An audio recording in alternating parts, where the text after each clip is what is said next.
If you left this world today, and your consciousness did not immediately disappear, what would happen next? Not heaven, not hell, no light, no sound, only silence, and there is no one to tell where to go. At that moment, the most disturbing thing is not death itself, but this question: will someone come for me? In many Western cultures, people imagine angels descending from the light, or loved ones waiting to bring them home.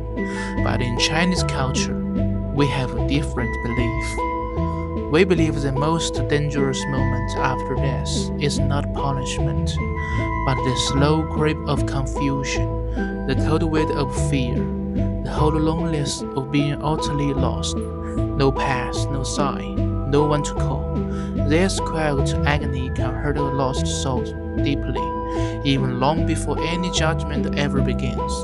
So, before we talk about good and evil, there are two figures who will certainly appear, stopping softly from the shadows: black impermanence and white impermanence, or Xie Bian and Fan Wuzhou in Chinese.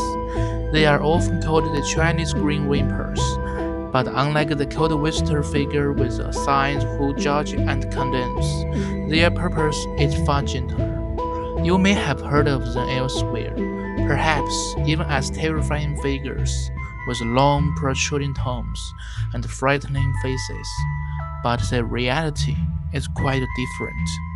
They do not stand in judgment over your life, nor do they dictate your final fate. They only do one quiet, steady thing: walk beside your lost soul, guide you through the endless dark, and shield you from the overwhelming fear that lingers there. You'll notice they are always depicted with tall traditional hats, and these hats bear special words written on them, words that reveal their quiet, gentle meaning. Bai Wuchang, the white-robed guardian with a calm gaze, has the words "Good fortune to those who see me" on his hat. Hei Wuchang, the black-robed guardian with a steady step, has the phrase "Peace under heaven" on his hat. These words are not scary at all. They are soft, whispered promise, a gentle reminder for every lost soul wandering helplessly in the dark. A promise of quiet kindness and a small, calm bit of order in a moment of total confusion. But these two spirits were not born as deities. They were once human, a pair of devoted friends who shared an unspoken gentle bond, the kind that doesn't need any loud words, only steady presence. And because of a promise they made to each other, a promise they kept even at the cost of their own lives, they became the guides of a lost soul for all eternities, carrying the same quiet gentleness into their mission. Here's the story of them. One day, as they walked by a quiet river, Xie unnoticed the dark clouds gathering. He told Fan Wuzhou to wait under the bridge while he ran back to fetch an umbrella. But Xie Bian hesitated. He knew his brother too well. Fan Wuzhou was a man of stubborn honesty. Because of this, Xie Bian gripped his friend's arm and urged him again and again. "Stay here, no matter what happens. Do not move until I return." Fan Wuzhou looked him in the eye and said, "I promise, I will not leave this spot."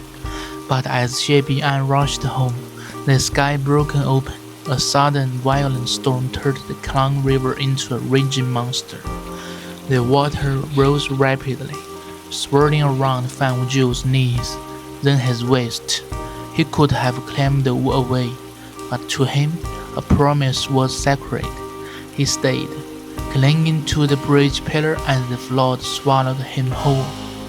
When Xie Bian finally returned, umbrella in hand, he found nothing but a silent, murderous river.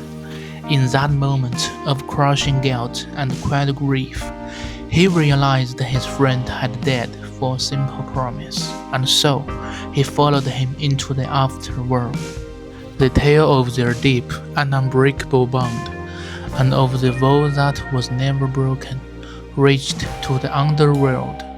After their passing, they were given a sacred mission to guide their lost souls through the endless dark, not with loud calls or grand gestures, but with the same quiet steps and steady companionship, shared as friends, so no one would ever face the cold fear of being alone in death, just as they never left each other's side. Perhaps you may wonder why would someone give up his life for a simple promise, but who could be more suitable to guide the deceased through their darkest, loneliest moment than someone who proved with his own life that he would never ever abandon the one he cared for. So black and white impermanence are not symbols of horror. They are symbols of quiet loyalty and gentle, unwavering responsibility. Rose soft words on their heads are a constant reminder of their gentle mission to return the cold fear of death into a calm, peaceful transition. They are not the end of your journey, but a quiet, steady guide, walking beside you every step of the way, leading you to the next chapter in perfect peace.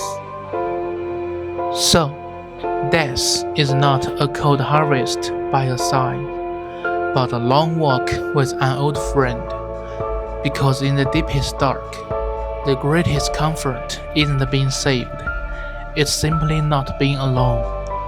Perhaps the most frightening moment is not when they arrive, stepping softly into your silence, but when they leave, fading gently back into the shadows. Because from that moment on, judgment truly begins, and that story we'll save for another time.